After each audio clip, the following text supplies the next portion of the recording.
গতকাল বারুইপুরে 12 বছরের এক নাবালিকাকে ধর্ষণ করে খুন করা হয়। রাজ্যের প্রাক্তন মুখ্যমন্ত্রী ও তৃণমূল নেত্রী মমতা বন্দ্যোপাধ্যায় গতকাল বারুইপুরে সেই নাবালিকার বাড়িতে যাওয়ার উদ্যোগ নেন।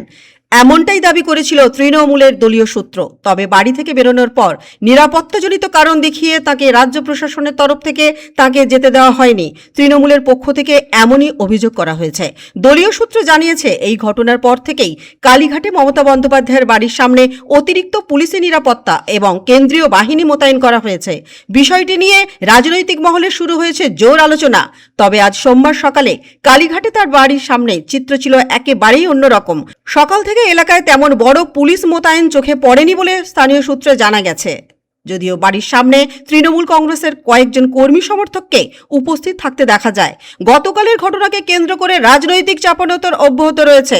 তৃণমূল কংগ্রেসের অভিযোগ, বিরোধী হিসেবে মমতা বন্দ্যোপাধ্যায়কে বারুইপুর যেতে বাধা দেওয়া হয়েছে। অন্যদিকে প্রশাসনের পক্ষ থেকে জানানো হয়েছে, প্রাক্তন মুখ্যমন্ত্রী নিরাপত্তার দিকে তাকিয়েই তাকে বারুইপুর যাওয়া থেকে আটকানো হয়েছে। বারুইপুরের ঘটনাকে কেন্দ্র করে রাজ্যের রাজনৈতিক আবহ আরও উত্তপ্ত হয়ে উঠেছে। কালীঘাটে মমতা বন্দ্যোপাধ্যায়ের বাড়ির সামনে নিরাপত্তা ব্যবস্থা নিয়েও রাজনৈতিক মহলে নানা জল্পনা তৈরি হয়েছে। তবে আজ সকালের পরিস্থিতি তুলনামূলকভাবে শান্ত ছিল।